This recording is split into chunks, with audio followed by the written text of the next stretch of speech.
यह word break area of curse fire a holy sword की कहानी है और हमारे हीरो का नाम मोरोहा फ्रगा और उसका तीसरा नाम भी है जो आपको आगे मालूम पड़ जाएगा। पर इसके 3 नाम इसलिए है क्योंकि ये बंदा 3 बार रिइंकार्नेशन होता है और इसका आखिरी रिइंकार्नेशन नाम है मोरोहा। साथ ही साथ उसको अपनी प्रीवियस लाइफ की मेमोरी भी याद है जिसकी वजह से वो लाइट और डार्क पावर का इस्तेमाल कर सकता है। पर वो कई बार रिइंकार्नेशन होने की वजह से उसकी काफी सारी गर्लफ्रेंड बन जाती है क्योंकि हर लड़का लड़की को अपनी प्रीवियस लाइफ की यादें याद होती हैं। अगर उनको अपनी प्रीवियस लाइफ याद नहीं है तो वह अपना माना और अपने वेपन का इस्तेमाल नहीं कर सकते। लेकिन यह बात काफी जरूरी है और इसे ध्यान से सुनना। यह सीरीज 18+ है पर 18 एज वाले भी इसे देख सकते हैं और यह एनीमे किसी के साथ मत देखना। साथ ही साथ अपने कान में कुछ घुसेड़ लेना ताकि मेरी आवाज सिर्फ आप तक पहुंच सके।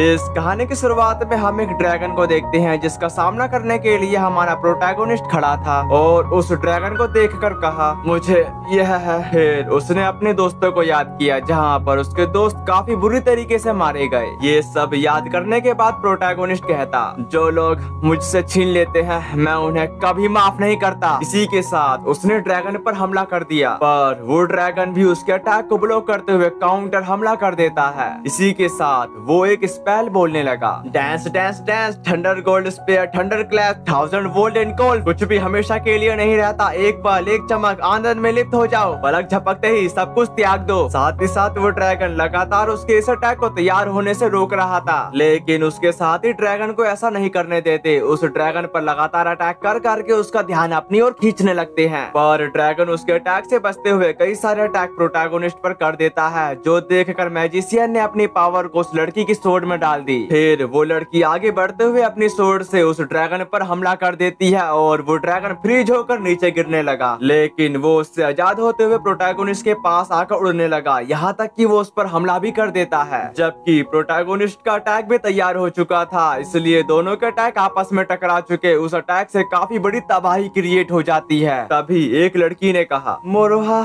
मैं यही सोचती हूँ कि सच्ची उम्मीद यही होती है, मरने के लिए तैयार होने की निराशा के भीतर। हाँ भूरे बंजरी के बीच दबी हुई सोने की धूल के कण की तरह। 6 महीने पहले फिर एक टीचर स्टूडेंट को बता रही थी मुझे लगता है कि तुमको ये बात पहले ही समझा दी गई होगी लेकिन तुम में से हर एक स्पेशल है। पूरे जापान में से तुमको सेलेक्ट किया गया है। तुम्हें legacy memory of far east birth में मिली है और एंसेस्टर आर्ट नामक की मिरेकल पावर का इस्तेमाल करने के एबल हो। यह पहली बार में तुमको कंफ्यूजिंग लगेगा और कभी कभी मुश्किल भी लगेगा लेकिन तुमको कभी हिम्मत नहीं हारनी चाहिए। इसी दिन मैं चाहती हूँ कि तुम सेवियर के रूप में अपना घर छोड़ दो। दूसरी तरफ हमारे प्रोटैगोनिस्ट को नींद आ रही थी और वो धीरे धीरे सो जाता है। जब उसने अपनी आँख खोली तो वो एक अलग ही जगह पर था जहाँ पर वो एक लड़की से मिलता है। तभी यहाँ सीन कट हुआ और हम युद्ध के मैदान का सीन देखते हैं जहाँ पर प्रोटैगोनिस्ट ने एक ही बारी में सबको खत्म कर अपनी महबूबा को गले से लगा लिया। जिसके बाद एक रोमांटिक सीन क्रिएट होने ही वाला था तभी उसकी आँख खुल जाती है और उसने अपने सामने उसी लड़की को देखा जो उसको किस करने जा रही थी लेकिन वो तो किसके बजाय अपना माथा दे मारती है। साथ ही साथ उसने कहा यही तुम्हारी सजा है, स्कूल के पहले ही दिन इतनी खतरनाक झपकी ले ली, मैं बिना किसी इंस्पिरेशन के इसको बर्दाश्त नहीं कर सकती। पर उसने उसी लड़की को देखकर बोला सारसा। साथ ही साथ वो लड़की उस लड़के के उस रूप को देखकर कहती फ्रगा। फिर वो इमोशनल होते हुए उससे चिपक जाती है यहाँ तक कि वो उसको बताती मैंने तुम्हें काफी मिस किया। लेकिन वो बंदा उससे कहने लगा रुको रुको मैं मोरोहा हूँ, मोरोहा हैम्यूरा। जिस पर सारसा बताती नहीं तुम मेरे बड़े भाई हो, आखिरकार तुमने मेरा नाम पुकारा फ्रगा। तभी मोरोहा ने कहा मेरा मतलब यह नहीं है, सच तो यह है कि मेरे को अपनी प्रीवियस लाइफ याद नहीं है। सारसा नाम अचानक मेरे दिमाग में आ गया जो सुनकर सारसा कहती रुको तो फिर शायद अगर मैं तुम्हारे दोबारे से सिर पर मारूं तो। लेकिन इसके लिए मोरोहा मना कर देता है। तभी उसको एक आवाज आई जो एक लड़की की थी। तभी मोरोहा उसके पास जाकर पूछता क्या तुम ठीक हो। इस बात पर वो लड़की अपनी प्रीवियस लाइफ को याद करती है जिसमें उसको एक मिस्टीरियस लड़का दिखा लेकिन वो उसे गुड मॉर्निंग माय डियर कहकर किस कर देती है। ऐसा सीन देखकर सारसा लड़खड़ाते हुए कहने लगी तुम ये क्या कर रही हो, तुम्हारी छोटी बहन तो मैं पहले से हूँ। फिर वो उस लड़की लड़की का कूलर पकड़ते हुए कहती कि उठो घर तोड़ने वाली, तुम्हें क्या लगता है तुम मेरे फ्रगा पर डोरे डालकर क्या कर रही हो? फिर उस लड़की ने कहा, और इस लड़की का नाम शिजुनो है। मैंने सोचा कि वो कोई और था। उसकी ऐसी बातों को सुनकर सारसा बोलती, तुम पूरा यकीन किए बिना किसी को भी किस कर लेती हो? वैसे क्या तुम लोगों को तब तक किस करती हो जब तक तुम आधी नींद में होती हो? जिस बात पर शिजुनो उसको बताने लगी, आखिरकार बात क्या है जिससे तुम इतनी चिड़चिड़ी हो? वो बात को सुनकर सारसा का कहना है, मैंने इस लाइफ में अभी तक ऐसा नहीं किया है, तुम्हारी हिम्मत कैसे हुई आगे बढ़ने की? जबकि उस लड़की ने मोरोहा से पूछा, लेस मुझे बताओ मेरे होठ कैसे थे? जो सुनकर मोरोहा कहा, तुम फीडबैक मांग रही हो सीरियसली? इसके अलावा क्या तुमको बिल्कुल भी आश्चर्य नहीं हुआ? और गाइस हम शिजुनो को सीजू कहेंगे ताकि थोड़ी आसानी हो सके। जिस पर सीजू कहती, इसमें कोई बड़ी बात नहीं है। तभी मोरोहा बताता, यह तुम्हें गर्ल के रूप में सस्ता बनाता है। ये बात को सुनकर सीजू ने कहा, तुम काफी मजेदार बातें करती हो। उनकी ऐसी बातों को सुनकर सारसा बोलती, ओ हेलो, तुम इतनी अच्छी तरह से क्यों चल रहे हो और अपनी छोटी बहन को इग्नोर कर रहे हो? तुम्हें तो शायद ही मेरी यादें होंगी। बड़े भाई तुम बेवकूफ हो, मतलब भेड़ के खाल में भेड़िया, भेड़ का कपड़ा। तुम हमेशा से लड़कियों के बीच तार में चलने में माहिर थे। जिसके बाद वो रोते हुए वहाँ से भाग जाती है। नेक्स्ट सीन में टीचर कह रहा था, ठीक है तो तुम अपना पहले इंट्रोडक्शन क्यों नहीं देते? तभी सबसे पहले सारसा को चुल मची थी अपना सबसे पहले इंट्रोडक्शन देने की, इसलिए टीचर भी उसको सबसे पहले मौका देते हैं। फिर सारसा ने अपने न्यू नेम के साथ बताया, अटेंडेंस नंबर 30 सासुकी रांजो, स्कूल में दूसरी सबसे स्ट्रॉन्ग सेवियर बनने की कड़ी मेहनत करूंगी, सभी लोग मेरे साथ चलो। उसकी ऐसी बातों को सुनकर वहाँ के सारे स्टूडेंट कहने लगे, हम किसी ऐसे पर्सन को फॉलो क्यों करें जिसके बारे में हमने कभी सुना ही नहीं? और क्या ये अटेंडेंस नंबर ऑर्डर में नहीं है? जो सुनकर सासुकी कहती, क्या ये क्या हो रहा है? तुम सभी इतने नरम क्यों हो रहे हो? मैंने सोचा कि बेहतर होगा कि मैं ही एक एग्जाम्पल पेश करूं। जिस पर मोरोहा मन में बोलता, तुमको क्या लगता है तुम ये क्या कर रही हो? जिसके बाद उसने सर को कहा, हमारे पास समय कम है तो क्या हम इंट्रोडक्शन को जारी रख सकते हैं? जिस पर एग्री करने के साथ सर बताते, क्यों नहीं, तुम सभी एक ही क्लास में हो तो इसलिए चलो मिलकर काम करने की कोशिश करते हैं। तो अटेंडेंस नंबर 1 प्लीज शुरू करो। शिजू उरोशिवारा।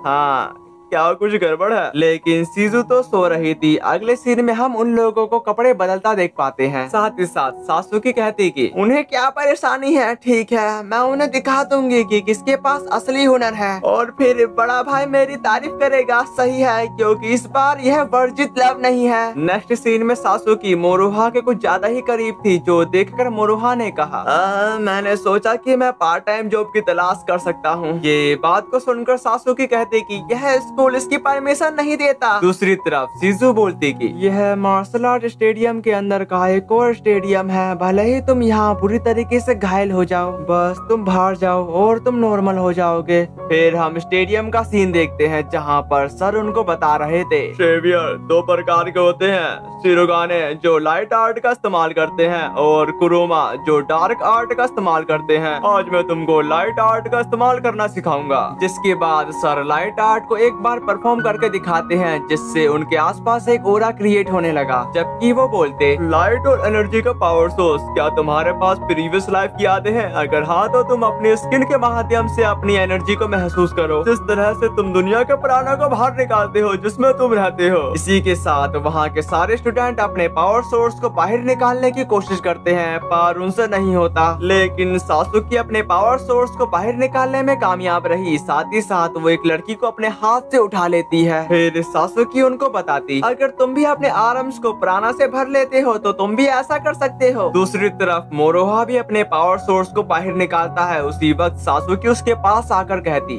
अरे क्या तुमने देखा बड़े भाई? दूसरी तरफ एक पर्सन कह रहा था, मैं इस बेवकूफ क्लास से परेशान हो चुका हूँ, मैं चाहता हूँ कि कोई भी उत्पात मचा दे, क्योंकि अगर यह इतना घिनौना था कि बहुत से लोगों की जान जा सकती थी, वह मुझे भी भेज देंगे चाहे पहला साल हो या नहीं। उनकी ऐसी बातों को सुनकर सासुकी बोलती, तुम तीनों कचरा हो, तुम्हारी हिम्मत कैसे हुई सेवियर का मजाक उड़ाने की? जिस पर इसुगुरी बताता, तुम्हें क्या लगता है कि तुम मेरे साथ कचरे जैसा व्यवहार कर सकती हो छुटकी? तभी सासुकी ने कहा, तुम जो भी कुछ कह रहे थे क्या तुम उसको काफी गहराई से सोचते हो? ये बात को सुनकर वो बंदा कहता कि मुझे मत बताओ कि तुम उनमें से एक हो, वह पर्सन जो सीरियस से कहेगा कि मैं जस्टिस ऑफ चैंपियन हूँ। जिसके जवाब पर सासुकी कहने लगी, यार तुम्हें पता आता है, कचरे से कितनी बदबू आती है, इसलिए तुमको अपना सिर इंसुलेटर मशीन में डालना होगा। उसकी ऐसी बातों को सुनकर वो बंदा अपने पावर सोर्स को बाहर निकाल लेता है, जो देखकर वहाँ के सारे लोग हैरान थे। तभी बीच में सर आते के साथ कहे, चलो अब तुम दोनों लड़ना बंद करो। जिस बात पर इत्सुगुरी सर को बताने लगा, अरे सर, आपके सामने दो लोग हैं जो पिराना का इस्तेमाल कर सकते हैं, प्रैक्टिस मैच के बारे में क्या ख्याल है? वो बात को सुनकर सर कहते कि पहले दिन हार्ड ट्रेनिंग किया नहीं हो सकता। जो सुनने के बाद सासुकी का कहना है, मैं भी इसके लिए तैयार हूँ सर, प्लीज। जिसके बाद सर भी इसके लिए मान जाते हैं। दूसरी तरफ उस बंदे ने कहा, मैं चाहता हूँ कि तुम मुझे दिखाओ कि जस्टिस कितना स्ट्रॉन्ग है। उसकी इस बात पर सासुकी कही, जरूर, मैं उस पागल बंदे को सिखाऊंगी कि सेवियर होने का क्या मतलब है। इसी के साथ उस बंदे ने अपना वेपन बाहर निकाल लिया। साथ ही साथ सासुकी ने भी अपना वेपन बाहर निकाल लेती है और उसके वेपन का नाम आक्युओ है। फिर शिजु हमें बताती, जब तुम पुराना को अपने आईडी टैग में फॉलो करते हो, यह वह वेपन बन जाता है जिसका इस्तेमाल हमने प्रीवियस लाइफ में किया था। जो सुनकर माहोरो कहता, इससे भी जरूरी बात यह है कि क्या वो ठीक रहेगी। जिसके बाद हम फाइट का सीन देखते हैं, जहाँ पर सासुकी लगातार उस पर अटैक कर रही थी और वो बंदा बस उसके अटैक को ब्लॉक कर रहा था। इसी के साथ सासुकी सीरियस होते हुए उस पर हमला करने के लिए आगे बढ़ी। ये देखकर वो बंदा तुरंत उस पर हमला कर देता है, पर सासुकी उसके हमले को डॉज करते हुए उस पर अटैक कर देती है और हमें लगा कि सासुकी जीत गई है, पर ऐसा नहीं था, क्योंकि सासुकी की सोड उसके हाथ से छूट गई। जो देखकर वो बंदा कहा, इसे उठाओ, पीछे हटने की कोई जरूरत नहीं है। यह मैच इसलिए है ताकि हम सभी को दिखा सकें कि यह कैसे होता है। चलिए फिर से शुरू करें। जिस पर सासुकी बताती, मैं कसम खाती हूँ कि मैं इसके लिए माफी पेश करूंगी। जो कहकर वो वहाँ से जाने लगी, लेकिन इत्सुगुरी इसी चीज का फायदा उठाने के लिए उसके कपड़े फाड़ देता है। इसकी वजह से सासुकी काफी डर चुकी थी और वो बंदा उस पर हंस रहा था। तभी माहोरो आते के साथ अपना कोट उसको पहना देता है। फिर इत्सुगुरी कहा, तुम वही कमीने हो ना जो प्राणा भी क्रिएट नहीं कर सकते।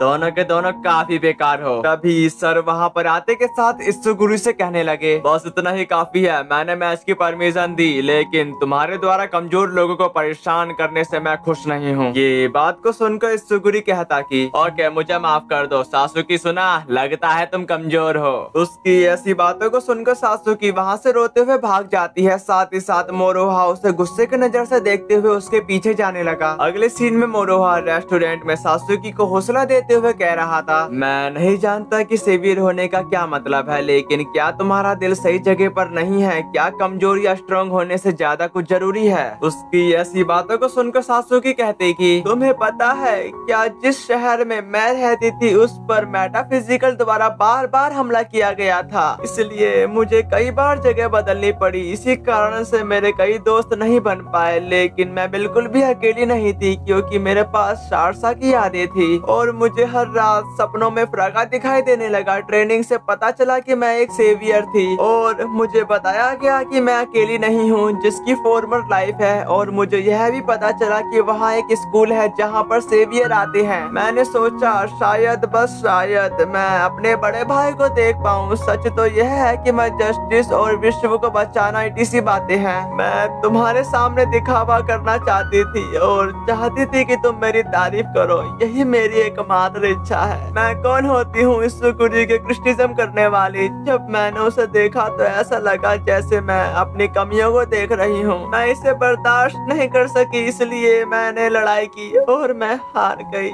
यह शर्मनाक है ना? प्लीज बड़े भाई मुझे डांटो। दूसरी तरफ शिजु उसके फ्राइज खाते हुए बोलती, इस सिचुएशन में मैं तुम्हें डांटूंगी। जिसे देखकर सासुकी काफी हैरान होने के साथ कहने लगी, है तुम? क्या तुमने इसे इनवाइट किया? पर मोरोहा अपना सिर हिलाते हुए मना कर देता है। उसकी ऐसी बातों को सुनकर शिजु बोलती, रेटिंग पर बढ़त हासिल करना क्या घर तोड़ने वाली बात है? जिस पर सासुकी उसे रोकते हुए बताने लगी, हाँ, तुम मेरे फ्राइज क्यों खा रही हो? वो बात को सुनकर शिजु कही, क्या तुम खाने के लिए उदास नहीं हो? मैं इन्हें तुम्हारे लिए खा रही हूँ। तभी मोरोहा भी फ्राइज खाने लगा। ये सब देखकर सासुकी भड़कते हुए कहने लगी, वह बात नहीं है, हम प्रीवियस लाइफ में भाई बहन थे और हमारे पास बात करने के लिए ढेर सारी चीजें हैं। तुम पूरी तरह से अजनबी हो जिनसे हम आज मिले हैं, इसलिए दूर हो जाओ। उसकी ऐसी बातों को सुनकर शिजु मोरोहा को अपने संतरों में दबाते हुए कहती, यह नहीं हो सकता। वैसे क्या क्या यह मुझे एक लड़की के रूप में कम आंकता है? तभी मोरोहा कुछ कहने की कोशिश कर रहा था, लेकिन वो दबा हुआ होने की वजह से कुछ कह नहीं पाता। ये देखकर सासुकी कहती, क्या तुम्हें क्या लगता है तुम ये क्या कर रही हो? ओह, सचमुच में तुम्हें काफी मजा आ रहा होगा। पब्लिक रूप से इतना शर्मनाक व्यवहार करने की तुम्हारी हिम्मत कैसे हुई? क्या तुम संतरों के कारण खुद को बर्बाद करके खुश होगी? और तुम्हारा क्या हाल है मोरोहा? और तुम्हें एक मेल को रिझाने के लिए अपने फीमेल वेपन का इस्तेमाल करने में शर्म नहीं आती? जिस पर शिजू बताती, तुम्हें सिर्फ इसलिए जेलस करने की जरूरत नहीं है क्योंकि तुम्हारे पास वो नहीं है जो मेरे पास है। तभी सासुकी ने कहा, मेरे पास भी वो वेपन है। जो सुनकर शिजू कहती, मुझे माफ कर दो, मैंने तुमसे काफी बुरी बात कही। ये बात को सुनकर सासुकी कहने लगी, इतना सीरियस मत हो और माफी मत मांगो। जिसके जवाब पर शिजू कहने लगी, यह ठीक नहीं है। लाइफ में कुछ बातें ऐसी होती हैं जिन्हें कहना मुश्किल होता है और कुछ ऐसी होती हैं जिन्हें कहना ठीक नहीं होता। लेकिन घबराओ नहीं, तुम और मुझ में अभी भी आगे बढ़ने की गुंजाइश है। हाँ चलो ठीक है, मैं इसे कुछ देर के लिए तुम्हें उधार देती हूँ। उसके छोड़ने के साथ सासुकी माहोरो को अपने संतरों के बीच दबा लेती है। साथ ही साथ उससे पूछती, मुझे अपनी राय बताओ, मेरे वेपन कैसे हैं? सिर्फ इसलिए मत शर्माना कि हम भाई बहन हैं। फिर मोरोहा ने कहा, प्लीज रुक जाओ,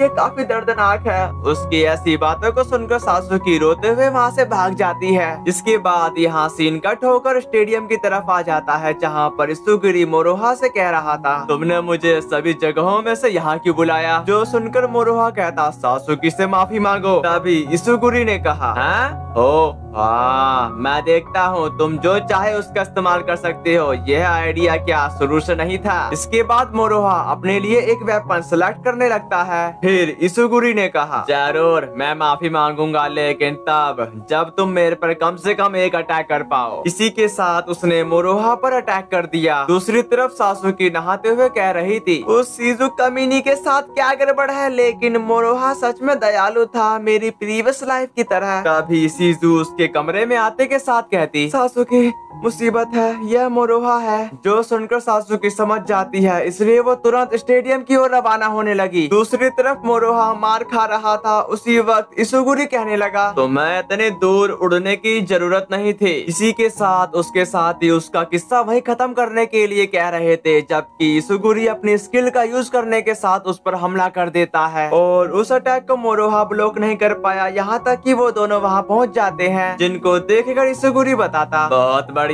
सासुकी भी यहाँ है। तुम्हें को चलने के बाद मैं वहीं से शुरू करूंगा जहाँ मैंने छोड़ा था। इस बार सिर्फ उसका टॉप नहीं बल्कि उसका सब कुछ उतार दूंगा। उसकी ऐसी बातों को सुनकर मोरोहा काफी गुस्से से उस पर हमला करना शुरू कर देता है, पर इसुगुरी को उसके मामूली अटैक से ज्यादा फर्क नहीं पड़ रहा था। फिर उसने उस पर एक घातक अटैक कर दिया, जिसकी वजह से उसकी सोर के टुकड़े हो जाते हैं। लेकिन मोरोहा हार न मानते हुए उसका सामना करने के लिए आगे बढ़ा, पर वो बुरी तरीके से मार खाता है। पर वो कोशिश करते हुए उस पर हमला करते ही जा रहा था, क्योंकि वो उससे माफी मंगवा के ही रहेगा। दूसरी तरफ उसको मार खाता देखकर सासुकी बोलती, मोरोहा क्या यह निराशाजनक है? क्या तुम हार जाओगे? उसकी ऐसी बातों को सुनकर शिजू बताती, बस देखती रहो सासुकी, मोरोहा तुम्हारे लिए फाइट कर रहा है। इसका मतलब है कि तुम्हें आखिर तक इसे देखना होगा। मैं तुम्हें आंखें भरने की इजाजत भी नहीं दूंगी। फाइट की तरफ इसुगुरी ने मोरोहा की हालत काफी ज्यादा खराब कर दी, इसलिए मोरोहा काफी ज्यादा बेबस हो चुका था। फिर एक मसीहा की तरह सासुकी की आवाज आती है, तुम कभी नहीं हारोगे बड़े भाई, क्योंकि तुम होली सोर्ड के गार्डियन हो, अल्टीमेट सोर्डमैन। उसकी ऐसी बातों को सुनकर मोरोहा ने अपने वेपन को बाहर निकाल लिया और उसके वेपन का नाम स्लेटिका है। साथ ही साथ उसका पावर सोर्स भी बाहर आ चुका। फिर वो काफी तेजी से उस पर हमला करने के लिए आगे बढ़ा और वो अपनी इनक्रेडिबल स्किल को यूज करने के साथ उसको आखिर में हरा ही देता है। तभी वहाँ पर एक लड़की ने कहा, एंसेस्टर ड्रैगन डायोमेडिया, सबसे पुराना फ्लेम हीरो।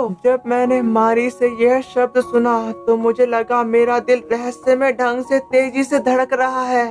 प्रीवियस लाइफ में सारसा प्रगा से कह रही थी, मुझे विश्वास था कि तुम अपना वादा जरूर निभाओगे, कि तुम जीतोगे और मेरे पास वापस आओगे, इसलिए मुझे अपना वादा निभाना होगा। जिसके बाद दोनों एक दूसरे को किस करने के लिए आगे बढ़े। दूसरी तरफ एक लड़की मोरोहा को किस कर देती है, पर उसको लग रहा था कि यह सासुकी है, इसलिए मोरोहा अपने मन में कहता, तुम्हारे होठ बच्चे जैसे क्यों हैं? जिसके बाद हम उस लड़की को देखते हैं, जिसको देखकर मोरोहा पूछता, अरे तुम कौन हो? जिसके बाद वो लड़की बताती, अब दर्द नहीं हो रहा होगा है ना? फिर हम प्रिंसिपल को देखते हैं जिसका नाम मारी है और वो मोरोहा से कही, वह अभी अपने मुंह का इस्तेमाल तुम्हारे अंदर मैजिक पावर को भेजने के लिए कर रही थी, जो तुमने अपने मानव को वेस्ट कर दिया है उसको हासिल करने के लिए। तभी मोरोहा ने कहा, तो फिर वो वही है जिसने अभी मुझे किस किया। दूसरी तरफ हम सासुकी को देखते हैं जिसको कोने में बंदी बनाकर प्रिंसिपल ने रखा था। फिर मारी मोरोहा को बताती, मैं तुम्हारी फाइट देख रही थी और तुम एंसेस्टर ड्रैगन हो, तुम जापान ब्रांच के ऑर्डर ऑफ द नाइट थे। इसे सबसे पुराना और मरा हुआ हीरो कहा जाता है। सभी सेवियर्स रीइंकार्नेशन हैं जो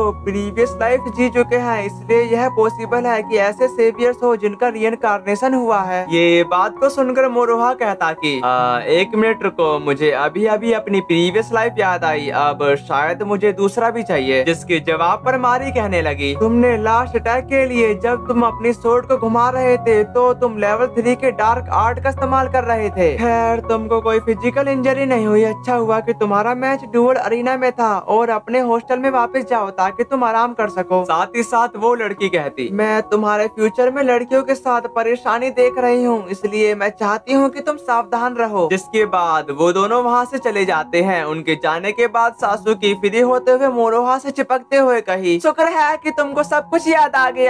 फिर वो उसको किस करने के लिए आगे बढ़ी। तभी बीच में सीजू आते के साथ बोलती, अरे पानी के बाहर इस बेवकूफ मछली को देखो। इसी के साथ उसने मोरोहा को छोड़ दिया, जो देखकर सीजू तुरंत मौका पाकर उसे किस करने लगती है। वहाँ का ऐसा मंजर को देखकर सासुकी उन दोनों पर गुस्सा करने लगती है। साइड में उनको ताड़ रही वो लड़की बोलती, यह तो बड़ी गड़बड़ है। ठीक है, उसे लड़कियों से परेशानी होती है। अगले सीन में सुजाकू उनकी क्लास में आते के साथ मोरोहा से कहता, क्या तुम मेरे साथ आना चाहोगे? और यह बात शिजू पर भी लागू होती है। और सुजाकू को देखकर वहाँ की सारी लड़कियां उस पर लड्डू हो जाती हैं। दूसरी तरफ सुजाकू उन दोनों से कह रहा था, तुम्हारे पास प्रिंसिपल की सिफारिश भी है। इसके अलावा मुझे स्टेडियम की फाइट देखने को मिली और मेरे छोटे भाई ने तुमको काफी परेशान कर दिया। अगर तुम रैंक सी में आ जाते हो तो तुमको पैसा मिलेगा, इसे 9 मिलियन स्कॉलरशिप कहा जाता है और तुमको गारंटी भी दी जाएगी। साथ ही साथ order of the white night के साथ पोस्ट ग्रेजुएशन की नौकरी। तभी मोरोहा ने कहा, लेकिन इसका नकारात्मक पहलू भी है।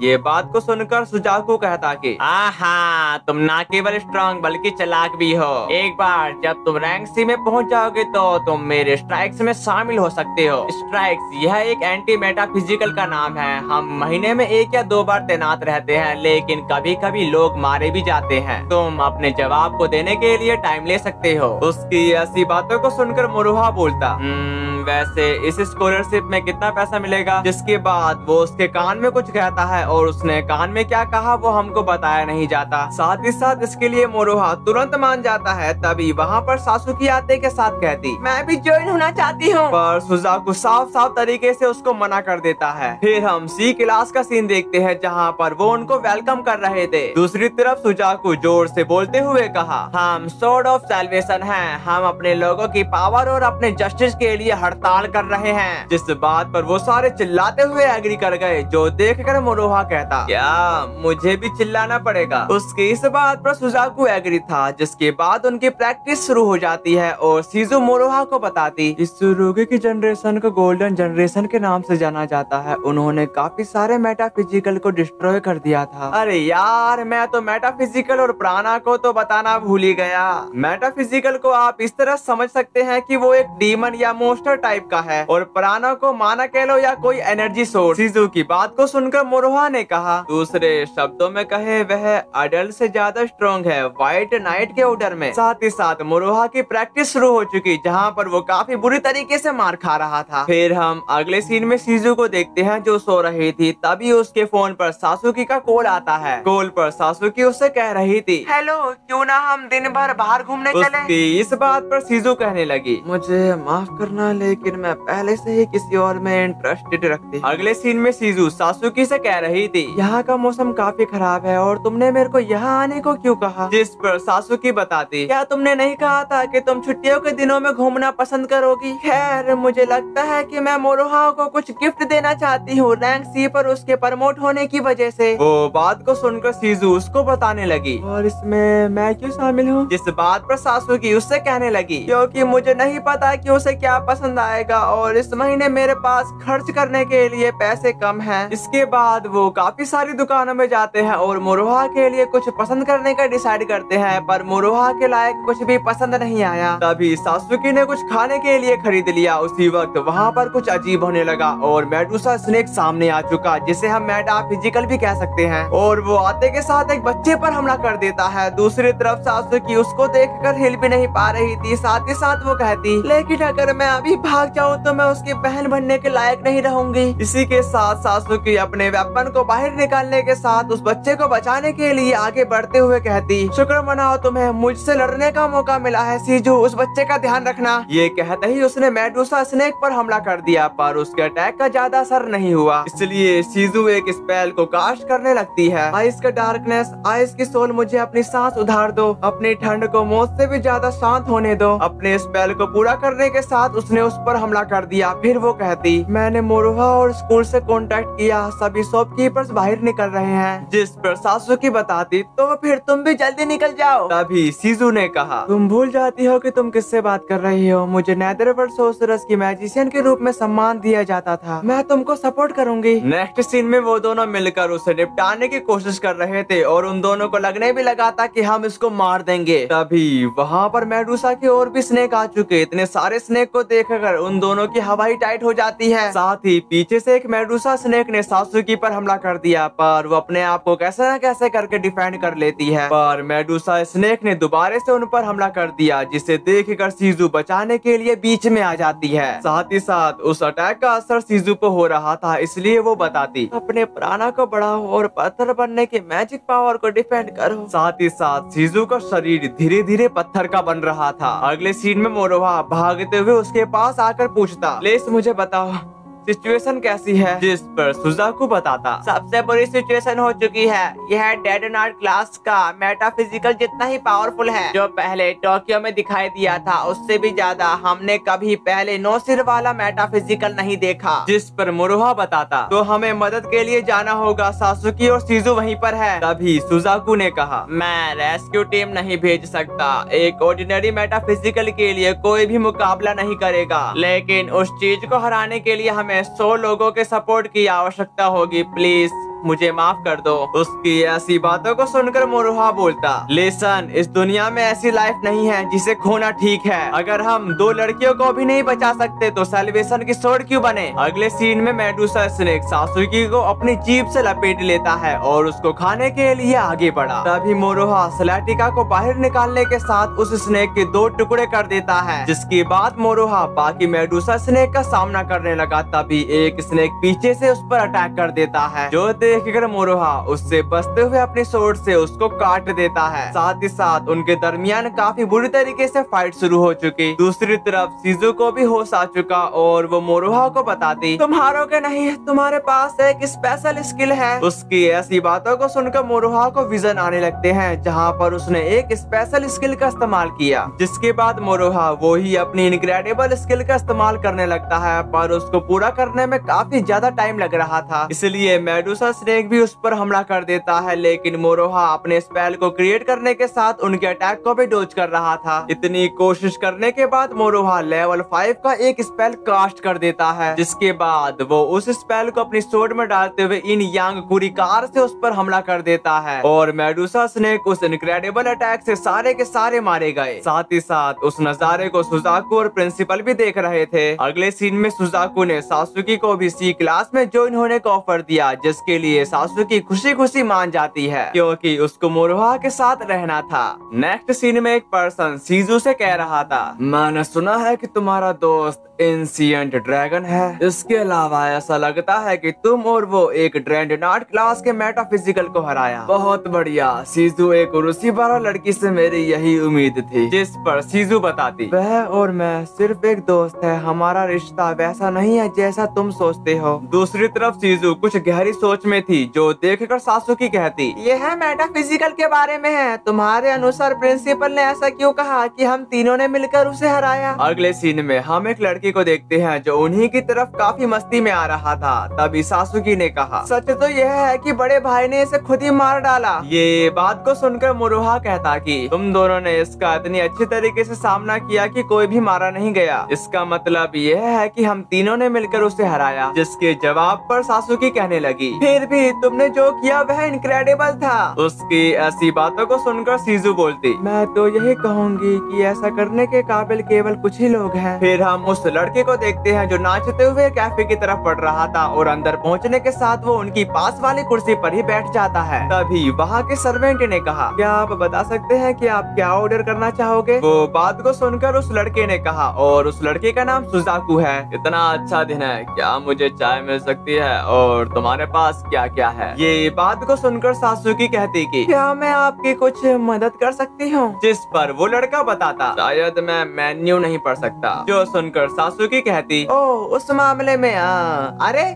अगर तुम जापानी भाषा बोल सकते थे तो सबसे पहले उससे बोलो। जिस पर वो लड़का बताता, चाय की पत्तियों के लिए वुड्स गोल्डन टिप्स का इस्तेमाल करो। चाय का तापमान 61 डिग्री सेल्सियस 142 डिग्री F रखो और पश्चोचुरीकृत दूध का उपयोग करो। बेहतर यह भी होगा अगर तुम रिफाइंड जैपनीज शुगर का इस्तेमाल कर सको। ऐसी बकवास को सुनकर सासुकी भड़कते हुए बोलती, स्टार मक्स पर जाकर कुछ ऐसा ही ऑर्डर करो। उसकी जीभ बिगड़ता हुआ देखकर मुरुहा उसको संभालते हुए कहा, इस तरह के जैपनीज कैफे में बड़े बड़े ऑर्डर को पूरा करना आसान नहीं है। जिसके बाद सासुकी के कहने पर एक फ्रूट ड्रिंक तैयार की जाती है, जिसको देखकर वो तो काफी ज्यादा खुश था, पर जब वो उसे पीने गया तो वो काफी तीखा था। और ये कारनामा उन दोनों का किया धरा है। दूसरी तरफ एडवर्ड कह रहा था, लगता है यह चाय का अपमान है, मेरे देश के खिलाफ युद्ध की घोषणा। अरे इसका टेस्ट कितना बेकार था। जिसके बाद मुरुहा सर्वेंट से कुछ और ऑर्डर करा देता है, लेकिन जब उसने देखा कि सुजाकू तो वहाँ है ही नहीं। क्या यहाँ का टाइम रुक गया है? नहीं,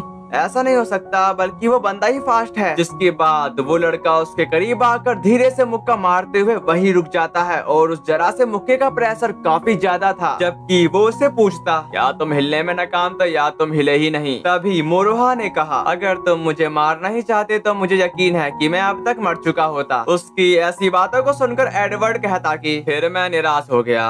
जिसके बाद वो एक करारा सा नोट धरकर वहाँ से चला जाता है। उसके जाने के बाद सीजू कहती, उसने स्किल यूज की, वो लाइट आर्ट डायमेंशन है, यह सबसे सीक्रेट सीनियरिटी आर्ट है। जिस पर मुरुहा बताता, रुको, क्या तुम उसे नहीं जानती? तभी सीजू ने उससे कहा, वह हेड 6 में से एक है सर, एडवर्ड लैम्पवर्ड, ब्रिटिश HQ का हेड। अगले सीन में सीजू कह रही थी, मैंने सुना है कि एडवर्ड नाम का बंदा अकाने एकेडमी का इंस्पेक्शन करने के लिए जापान में है, लेकिन वह शायद मुरुहा के लिए यहाँ पर है। सिर्फ ब्रिटेन की बात नहीं, अमेरिका, चीन, फ्रांस, रूस, सभी देशों की नजर मुरुहा पर ही होनी चाहिए। तभी सासुकी ने कहा, तुम्हारे लिए वह मेरा बड़ा भाई है। बेशक हेड 6 सिर्फ उसे देखने के लिए आया होगा, लेकिन अचानक आकर झगड़ा शुरू कर देना पागलपन होगा। बड़े भाई की एबिलिटी उससे कहीं ज्यादा है। जो सुनने के बाद सीजू कहती, क्या तुम सचमुच में ऐसा सोचती हो? रैंक एस किसी देश का आखिरी डिफेंसिव वेपन है, इसलिए उनके पास कोई आजादी नहीं है। उन्हें टहलने के लिए भी परमिशन की जरूरत होती है, घूमने की तो बात ही छोड़िए। इसके अलावा उन्हें लगता है पावरफुल एनिमी से लड़ने के लिए स्ट्रॉन्ग होना पड़ता है। यहाँ तक कि ए रैंक के ग्रुप भी उनके सामने कुछ भी नहीं है। उसकी ऐसी बातों को सुनकर सासुकी बोलती, नहीं नहीं, वह और मैं अब डेट पर नहीं जा सकेंगे। नेक्स्ट सीन में हम उसी लड़की को देखते हैं जो मुरुहा का इंतजार कर रही थी। उसको देखकर सासुकी ने वो सब बातें सीजू को बता दी। ये बात सुनने के बाद सीजू उस लड़की से कहती, यह बात मुझे अच्छी नहीं लगी। तभी मुरुहा उससे कहा, नहीं, वह मेडिकल रीजन से था।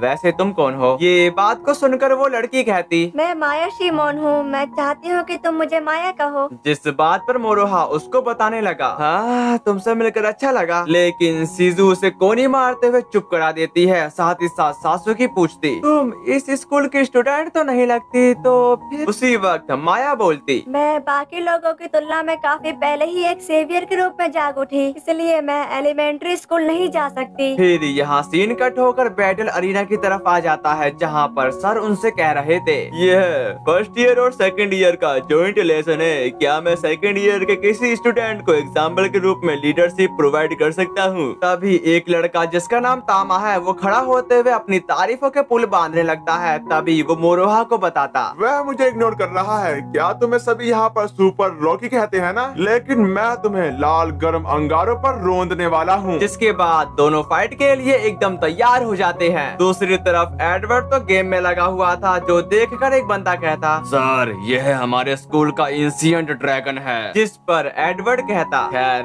अगर मैं देखूं तो भी कोई फर्क नहीं पड़ेगा। दूसरी तरफ तामा लेवल 2 का स्पेल कास्ट करने लगता है, जिसके बाद उसने मोरोहा पर हमला कर दिया और अपने अटैक को देखकर तामा काफी खुश था कि मैंने तो उसे हरा दिया। लेकिन मोरोहा उस पर पानी फेरते हुए उसके अटैक को नाकाम कर देता है। तामा के अटैक को फेल होता देखकर वहाँ के स्टूडेंट काफी हैरान थे कि ये कैसे हो सकता है। अरे यार मैं तो विश्वास ही नहीं कर पा रहा। मुझे बिल्कुल भी उम्मीद नहीं थी कि मोरोहा जीत जाएगा। इसी के साथ मोरोहा खुशी खुशी लेवल 3 का स्पेल कास्ट करने लगता है, जो देखकर तामा भीख मांगते हुए कहने लगा, प्लीज मुझे माफ कर दो। पर मोरोहा उसकी बात को इग्नोर मारते हुए उस पर हमला कर देता है। अगले सीन में मोरोहा सो रहा था, तभी सीजू उसके पास आकर बैठ जाती है। फिर मोरोहा सपने देखने लगा, जहाँ पर फ्रगा ने एक स्पेल कास्ट किया, जिसकी वजह से वहाँ के सारे लोग जम जाते हैं। दूसरी तरफ सीजू फ्रगा से चिपकते हुए कहती, यहाँ काफी ठंड है, साथ ही साथ एक और जमीन गिर गई है। यह सब इसलिए हुआ क्योंकि तुमने फॉरबिडन स्पेल का इस्तेमाल किया। यह जगह आइस है, शायद मैंने कभी नहीं देखी। फिर मोरोहा ने कहा, मेरी दूसरी फॉर्मर लाइफ, यह सचमुच में सपने जैसा लग रहा था, पर मेरे हाथ में यह मुलायम सा क्या है? जिसके बाद उसने देखा कि यह तो सीजू है। फिर वो फौरन ही उससे दूर हो गया, पर वो उसके करीब आकर ध्यान से देखने लगता है, क्योंकि उसकी शक्ल उसके सपने वाली लड़की से मैच कर रही थी। लेकिन सीजू तो उसे जल्दी करने को कह रही थी, मेरा मतलब किससे है। उसकी ऐसी बातों को सुनकर मोरोहा कहता कि हाँ, तुम तो गलत समझ रही हो। जिस पर सीजू बताती, शायद यह किसके लिए अच्छा समय है। नेक्स्ट सीन में हम सीजू को देखते हैं, जो तैयार हो रही थी। तभी बटलर आते के साथ कहता, मास्टर मोरोहा डाइनिंग रूम में आपका इंतजार कर रहा है। जो सुनकर वो तुरंत अपनी ड्रेस को चेंज करने लगती है। फिर वो डाइनिंग रूम की ओर रवाना हो गई, जहाँ पर मोरोहा उसी का इंतजार कर रहा था। और मोरोहा के इस गेटअप को देखकर सीजू पूछती, क्या यह मेरे भाई का काम है? जिस पर मोरोहा एग्री था। तभी सीजू ने कहा, तुम इस तरह अच्छे लग रहे हो, शर्मिंदा होने की कोई जरूरत नहीं है मोरोहा। ये बात को सुनकर मोरोहा कहता कि हाँ, तुम भी इसमें अच्छी लग रही हो, और यह पहली बार है जब तुमने मेरे सामने नॉर्मल कपड़े पहने हैं। इसी के साथ वो लोग उस डिश को खाना शुरू कर देते हैं। उसी वक्त सीजू के भाई ने कहा, मोरोहा तुम्हें अचानक इनवाइट करने के लिए मैं माफी चाहता हूँ। जो सुनने के बाद मोरोहा का कहना है, ओह यह ठीक है, पर इसका स्वाद काफी अच्छा है। तभी सीजू का भाई बताता, वैसे मोरोहा क्या तुम्हें पता है तुम्हें क्या करना चाहिए रैंक एस के रूप में मान्यता प्राप्त करने के लिए? क्या तुम्हें पता है? लेकिन मोरोहा को उसके बारे में बिल्कुल भी मालूम नहीं था, इसलिए सीजू उसे आसान लफ्जों में समझाती, तुम्हें बिना किसी की मदद के एक मेटाफिजिकल पावर को हराना होगा। तुमसे कभी भी उसे अकेले हराने की उम्मीद नहीं की जा सकती। जिसके बाद मोरोहा वहाँ से निकलने लगा। जब वो वहाँ से जा रहा था, तभी उसको मालूम हो चुका था कि कोई उसका पीछा कर रहा है। जिसके बाद वो बटलर उसको घर के रास्ते पर छोड़कर वहाँ से चला जाता है। पर जाने से पहले उसने उसको इनामात भी दिए, जो सीजू के भाई ने उसको देने को कहा था। फिर वो पैदल ही आगे बढ़ने लगा। आगे बढ़ते हुए मोरोहा कहता, अब तो बाहर निकल जाओ। और वो बंदा बाहर आते के साथ मोरोहा पर हमला कर देता है। लेकिन मोरोहा बस उसके अटैक को डोज कर रहा था, पर डोज करने के दौरान उसका इनामात बर्बाद हो जाता है, जो देखकर मोरोहा को काफी गुस्सा आ गया। इसलिए वो भी सीरियस होकर उसके संग फाइट शुरू कर देता है। फाइट के दौरान उस बंदे का सीना फट गया, जिससे हमें मालूम हो चुका था कि वो तो एक लड़की है। तभी वो लड़की काफी गुस्से से एक ब्रूटल अटैक मोरोहा पर कर देती है। दूसरी तरफ मोरोहा को अपनी प्रीवियस लाइफ में से एक स्पेल याद आ गया, और उसी स्पेल को परफॉर्म करने के साथ उसने तुरंत उस लड़की पर हमला कर दिया। पर उस अटैक की वजह से उस लड़की के कपड़े के चीथड़े चीथड़े उड़ जाते हैं। नेक्स्ट सीन में ओरोशिबारा फोन पर किसी से कह रहा था, मोरोहा कि मैंने रियल पावर का टेस्ट किया। जिस पर वो फोन वाला बंदा बताता, तुम्हारा मतलब है कि तुम बैटल में गए थे। तभी ओरोशिबारा ने कहा, कोई बात नहीं है, यह तो बस एक छोटा सा टेस्ट था, वैसे किसी को भी चोट नहीं लगी। दूसरी तरफ हम उसी लड़की को देखते हैं जो काफी बुरी तरीके से घायल थी। साथ ही साथ वो कहती है, मैं उसका टेस्ट ले रही थी और वो मुझ पर नरमी से पेश आ रहा था। तभी ओरोशिबारा बताता, बेशक मैं चाहता हूँ कि मैं कुछ और कह सकूं। फिर वो बंदा बोलता, लेकिन अगर उसके पास इतना ही है तो हमारा कोई भी झूठ आखिर में सबके सामने आ ही जाएगा। ये बात को सुनकर ओरोशिबारा कहता कि हो सकता है कि इसमें 3 लोगों की जरूरत पड़ी हो, लेकिन फिर भी उन्होंने ड्रेडनॉट के मेटाफिजिकल को हराया। जिसके बाद हमें मालूम पड़ता है कि फोन पर और कोई नहीं बल्कि एडवर्ड है जो उसे कह रहा था, तीनों को रैंक एक ही जगह पर रखो और वो तीनों कोई सा भी मेडिकल कर सकते हैं। वैसे क्या मोरोहा के अलावा बाकी तो भी अपने आप में स्ट्रॉन्ग हो सकते हैं। अगले सीन में मोरोहा अपने रूम में आ चुका था पर माया उसी के रूम में थी और मोरोहा को देखकर वो कहती, पर मोरोहा तो काफी शौक में था। तभी वो उससे पूछता, तुम क्यों? मेरा मतलब है तुम यहाँ कैसे? उसकी ऐसी बातों को सुनकर माया का कहना है, आज से मैं तुम्हारी रूममेट हूँ, बस मुझे सबसे गर्म सबसे कोमल समझो, दुनिया की सबसे प्यारी पिलो। जिस बात पर मोरोहा उसको बताने लगा था, मैं ऐसा करने वाला नहीं हूँ, बेहतर होगा कि तुम जल्दी से प्रिंसिपल के पास वापस जाओ। वो बात को सुनकर माया का कहना है, यह हमारी का ही डिसीजन है। जिसके बाद वो दोनों एक साथ एक ही बेड पर सोने लगते हैं। इसके बाद यहाँ सीन कट होकर ओरोशिबारा और सीजू की तरफ आ जाता है और ओरोशिबारा सीजू से कह रहा था, जाहिर है ब्रिटिश HQ में एक्सीलेंट क्रोमा की कमी है और वहाँ पर तुम्हारा गर्मजोशी स्वागत किया जाएगा क्योंकि तुमने एक मेटाफिजिकल को मारने में मदद की। पर सीजू वहाँ जाने से इनकार कर देती है, लेकिन ओरोशिबारा उसको बताता, यह है फैमिली डिसीजन है। अगले सीन में उन दोनों को मालूम हो चुका था कि मोरोहा की रूममेट माया है, इसलिए वो दोनों काफी जेलस फील कर रहे थे। नेक्स्ट सीन में वो अपने रूम की तरफ रवाना होने लगे और जाते हुए काफी हंसी मजाक करने लगे थे, जो देखकर सीजू काफी हताश होते हुए वहाँ से चली जाती है। इसके बाद वो नहाते हुए कह रही थी, मुझे सासुकी से जेलसी होती है, वह मोरोहा को बड़ा भाई कहती है और उसका पूरा ध्यान अपनी ओर आकर्षित करती रहती है और फिर मेरे लिए यह हमेशा ऐसा ही क्यों होता है।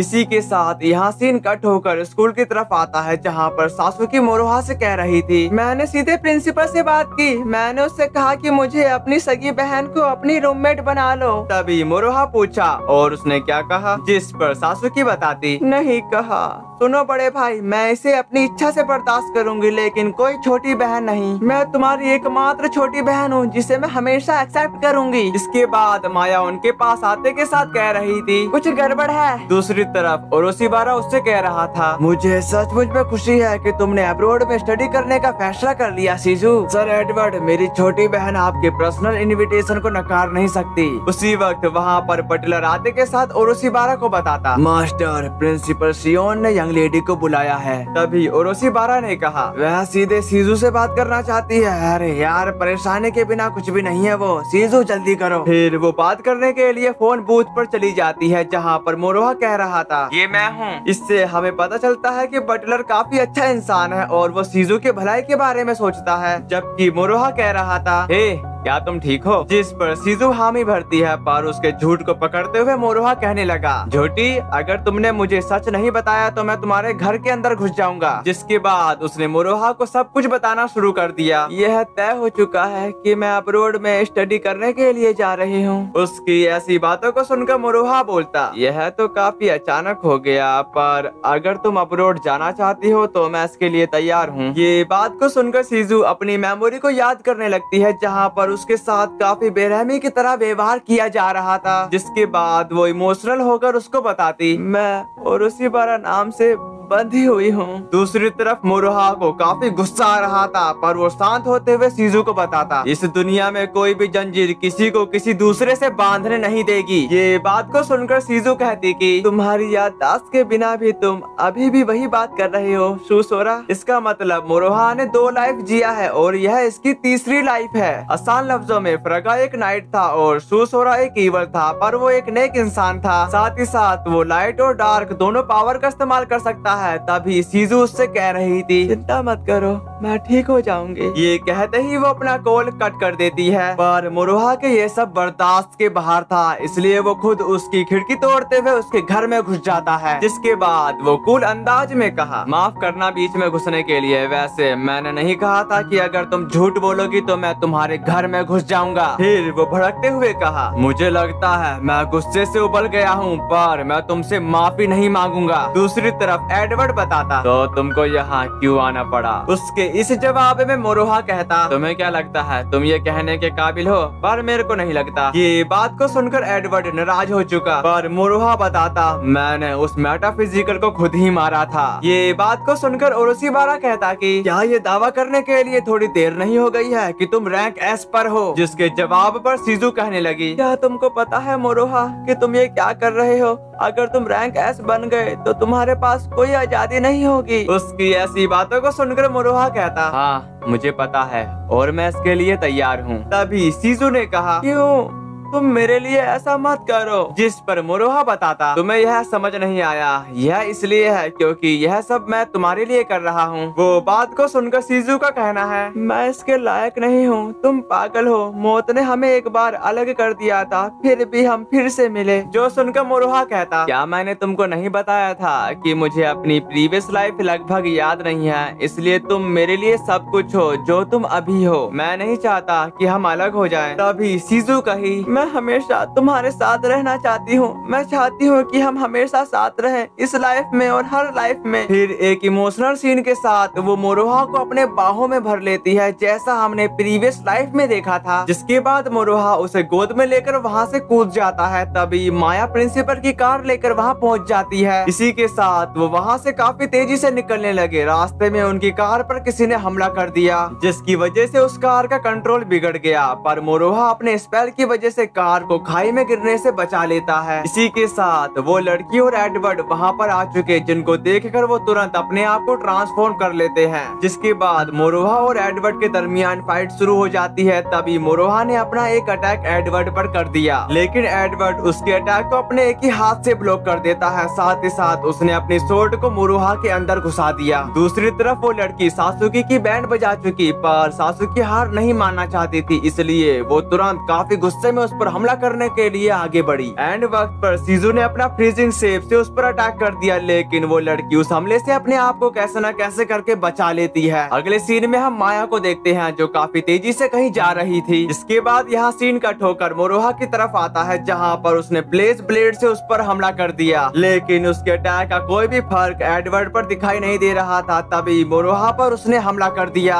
लेकिन मुरुहा एडवर्ड के अटैक को अपनी सोर्ड से ब्लॉक कर देता है। तभी मुरुहा पीछे हटते हुए एस रैंक का डार्क मैजिक परफॉर्म करने लगता है, लेकिन एडवर्ड तो उससे पहले ही उस पर अटैक कर दिया, जिसकी वजह से मुरुहा पहले से भी ज्यादा इंजर्ड हो चुका। नेक्स्ट सीन में माया बीच में पहुंचते हुए तुरंत एक पावरफुल बैरियर क्रिएट कर देती है। इसने बैरियर क्यों क्रिएट किया, मैं आपको आसान लफ्जों में समझाता हूँ। माया का बैरियर काफी ज्यादा पावरफुल है और मुरुहा अपनी पूरी स्ट्रेंथ का यूज नहीं कर रहा, क्योंकि जब मुरुहा अपनी पूरी ताकत के साथ उससे लड़ेगा तो दूर दूर का एरिया बर्बाद हो सकता है। इसलिए माया ने एक ऐसा बैरियर क्रिएट किया है कि जब मुरुहा काफी ज्यादा खतरनाक अटैक करे तो उसका अटैक बैरियर के पार ना जा सके। दूसरी तरफ मुरुहा अब अपनी पूरी ताकत का इस्तेमाल करते हुए उसके साथ फाइट कर रहा था। साथ ही साथ मुरुहा ने उसकी सोर्ड भी तोड़ दी, जो देखकर एडवर्ड भी अपनी रियल पावर को बाहर निकालता है। जिसके बाद वो दोनों काफी बुरी तरीके से फाइट करने लगे, पर मुरुहा लगातार अटैक करने की वजह से भी एडवर्ड को एक खरोच भी नहीं मार पा रहा था।